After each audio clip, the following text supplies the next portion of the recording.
for years, you've been helping people shape their stories and you work with legends. Let's just say that. What does it feel like for you to be that guy? Because you really are that guy. I don't feel any kind of way. I just really believe that my teaching and my training from my mother allowed me to understand people. I have 4 sisters and 2 brothers. And she taught us all to love each other and to care for each other and to care for others outside of the family. My mother was an instrument of my life. And she guided me through the ups and the downs of life, from my youngest sister to my oldest sister and to my oldest brother. So it was like a teaching. And it's a teaching that I still teach and educate and stimulate young minds and old minds about loving yourself.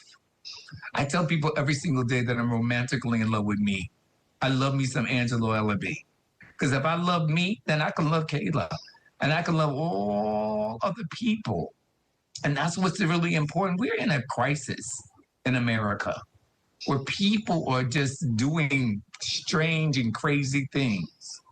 And I say each and every single day, if you look inside of your life, share your life, share your ups and your downs and all the things you went through, and still you stand, you need to be thanking God every day of your life.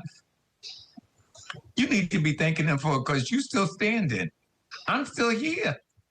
And so I don't go through all of the trials and the tribulations. I just say, wow, didn't he allow me to see my way through it all? Yeah, he did. And my book, Before I Let You Go, it's not about celebrities at all. It's about that lay person. It's about that incarcerated person. It's about that homeless person. It's about the HIV and AIDS person. It's about, oh my God, it's about domestic violence persons.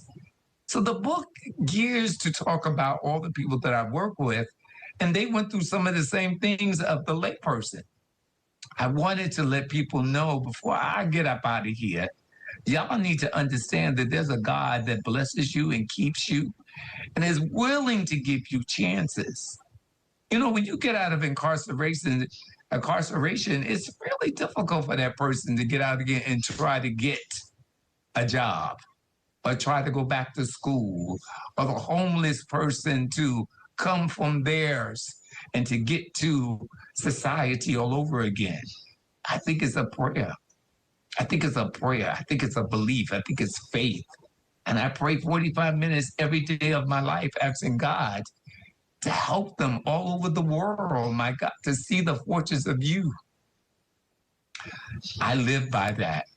Kayla, I live by God. I don't live by nothing else. People say, oh, you're so incredible. I ain't nothing. I'm no more than a vehicle. I'm no more than a vehicle. He told us to teach one is to reach one. That's what it's all about for me, God, all right, so entertainers. Who are the entertainers? God is the biggest entertainer of us all. You work with some who's who, so because you have this demeanor about you, and obviously, you're standing on what you're saying. I believe, like the kids say, you're standing on business every time you talk to us. But how, for people who are trying to become a publicist that works with legends like you do, what would be the first step other than obviously what you just gave us was Christianity, faith, belief? Right. I think it's faith, but more importantly, I think that you cannot just say, I'm going to be your publicist. You got to learn the importance of being their friend. You got to learn the importance of trusting. They got to trust you. You got to trust them. And they've become open and willing to share with you the trials and the tribulations of their lives. I can't listen. I ain't reading nobody's bio, and I ain't listening to your music. I want to talk to your mama. I want to talk to your daddy, your sisters, and your brothers, because they're going to give me all the right ingredients that I can go and sell you by to your agents and to the magazines and to the TV stations. I want to know what you eat, what you don't eat, what you like. All those things become very important for me. And I want to make sure that I'm able to sell you in the right areas in which you need to be concentrated on. I really can't get into how many records you sold. that ain't helping me. That's helping the record companies because it ain't even helping the artists in this day and time.